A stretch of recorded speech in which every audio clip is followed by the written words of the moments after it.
अस्सलामुअलैकुम। Health solutions के साथ मैं हूं मोहम्मद उमर खान। हेल्थ सॉल्यूशंस एक स्मार्टफोन एप्लीकेशन है। आप अपने मोबाइल फ़ोन में इसे इंस्टॉल रखिए ताकि आपको अल्लाह ना करे कभी भी कोई इमरजेंसी हो या किसी भी किस्म की मेडिकल फैसिलिटी दरकार हो, ना सिर्फ अपने लिए, अपने दोस्त अहबाब रिश्तेदार या फिर आप ओवरसीज़ पाकिस्तानियों में शुमार होते हैं और पाकिस्तान में अपने अज़ीज़-ओ-क़ारिब को हेल्थ की फैसिलिटी फराहम करना चाहते हैं, तो इस ऐप के ज़रिए आप एक लम्हे के अंदर ऑर्डर कर सकते हैं और हेल्थ सॉल्यूशन की टीम जो भी आपकी मुतालिका फैसिलिटी है वो आपके पेशेंट को डोर स्टेप पर फराहम करेगी। हेल्थ सॉल्यूशन से अपना फिजिकल मेडिकल सेंटर भी कायम कर लिया है और कराची में केडी ऑफिसर सोसाइटी में इसका पहला मॉडल तामीर हो चुका है, जहां पर मुख्तलिफ डॉक्टर्स अपनी स्पेशलाइजेशन के साथ अपने मुकर्ररा वक्त पर अपनी अपनी फैसिलिटीज़, अपनी अपनी सर्विसेज फराहम कर रहे हैं। ये कंसल्टेंट्स किस किस टाइम पर बैठते हैं आपकी स्क्रीन पर इनके नाम, इनकी टाइमिंग्स दिखाई दे रहे हैं और अगर आप रुजू करना चाहें तो आप अपॉइंटमेंट पहले से ले सकते हैं। इन्हीं कंसल्टेंट्स में से एक नामवर कंसल्टेंट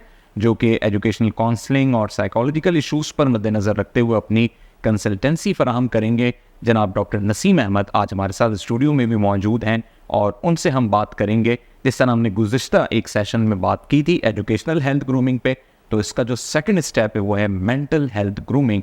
उसमें डॉक्टर नसीम अहमद किस किस्म की कंसल्टेंसीज दे सकते हैं और बीइंग अ यूज़र या पेशेंट आपको मेंटल हेल्थ को समझना होगा कि कहीं आपके लिए भी अगर ये चीज़ ज़रूरी है तो आप भी डॉक्टर नसीम से हेल्थ सॉल्यूशंस के इस फिजिकल मेडिकल सेंटर में आकर रब्ता कर सकते हैं। अस्सलाम वालेकुम डॉक्टर साहब। वालेकुम अस्सलाम। डॉक्टर साहब, गुज़िश्ता आपने एपिसोड में बताया था एजुकेशनल हेल्थ ग्रूमिंग के हवाले से और खूब उसको अच्छे तरीके से आपने डिफ़ाइन किया। फिर आपने ये बात जोड़ी थी कि ये तीनों सेगमेंट जो हैं जिसमें एक सेकंड चैप्टर आ जाता है मेंटल हेल्थ ग्रूमिंग का, तो वो एक्चुअली क्या है, कैसे उसे डिफ़ाइन करेंगे और लोगों को किस तरह हम समझा सकते हैं कि उनकी मेंटल हेल्थ कितनी ज़रूरी है?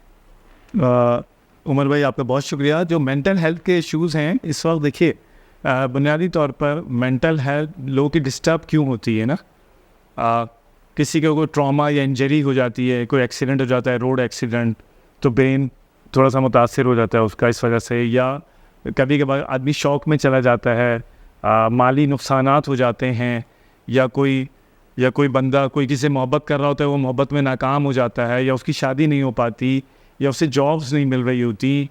तो ऐसे बहुत सारी वजूहात हैं। या फिर लोग जो ना अपनी इमोशनल इंटेलिजेंस को कंट्रोल नहीं कर पाते, उसको बरकरार नहीं रख पाते, जिसकी वजह से लोग मेंटली डिस्टर्ब हो जाते हैं और मुख्तलिफ बीमारियों का शिकार हो जाते हैं। तो अब ये सारी वजूहात हैं, ये कॉजेज़ हैं। अच्छा, बहुत सारी कुछ बीमारी ऐसी हैं जिनके अननोन कॉजेज़, सारे डॉक्टर्स और पूरी दुनिया ये बात बताती है कि अननोन कॉजेज़ है, दुनिया को अभी पता नहीं है।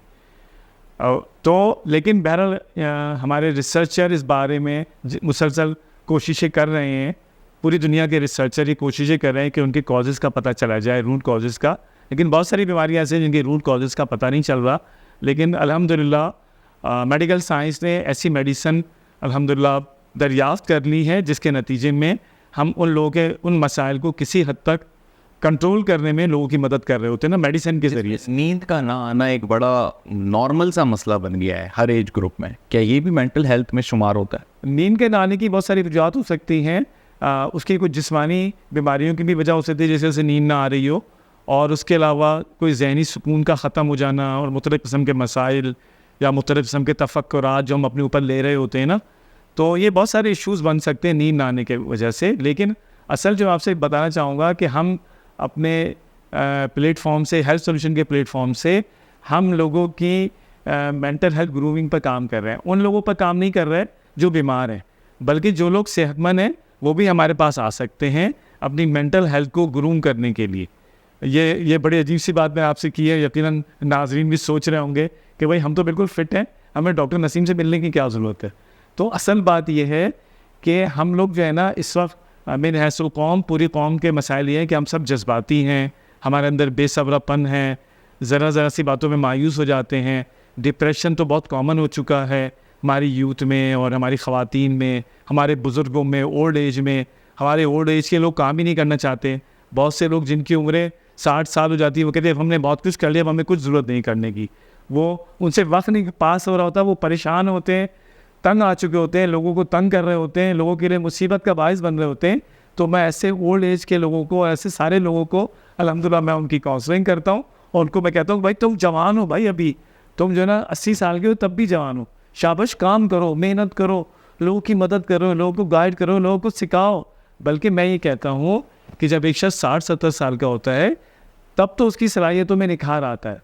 अब उसके पास तो अब हीरे होते हैं, उसे तो अब हीरे बांटने चाहिए, ना कि घर में सो जाना चाहिए, ना कि घर वालों को तंग करना चाहिए, क्योंकि उसके पास कोई एक्टिविटी नहीं होती। तो अल्हम्दुलिल्लाह मैं मेंटल हेल्थ ग्रूमिंग के हवाले से बहुत सारे डायमेंशंस में काम करता हूँ। ज़ाहिर है मैं एक छोटे से एपिसोड में ये सारी बातें आपसे डिस्कस नहीं कर सकता, लेकिन मैंने कुछ इशारे किए हैं। इस बात को ध्यान में रखें कि डिप्रेशन, एंजाइटी, अल्हम्दुलिल्लाह जितने भी मरीज़ हैं उन्हें डिप्रेशन हो, एंजाइटी हो, फियर्स हो, लोनलीनेस हो, और वो अपने आप को महसूस करते हैं उनके सुसाइड का दिल चाहता हो, वो ज़रा के ना मुझसे रब्ता करें। इंशाल्लाह सबके मसाइल अल्हम्दुलिल्लाह इस तरह से हल हो जाएंगे इंशाल्लाह, अल्लाह की मेहरबानी। तो नाज़रीन, आप रब्ता कर सकते हैं हेल्थ सॉल्यूशन के फिजिकल क्लिनिक में। डॉक्टर नसीम अहमद अपनी कंसल्टेंसी हर संडे शाम 4 से 6 बजे फराहम करेंगे। आप अपॉइंटमेंट ले सकते हैं और इस टाइम पर कराची में वाक़ केडी ऑफिसर सोसाइटी के अंदर हेल्थ सॉल्यूशंस के इस फिजिकल मेडिकल सेंटर का भी दौरा कर सकते हैं। नेक्स्ट सेशन तक मोहम्मद उमर खान को दीजिए इजाज़त। अल्लाह हाफ़िज़।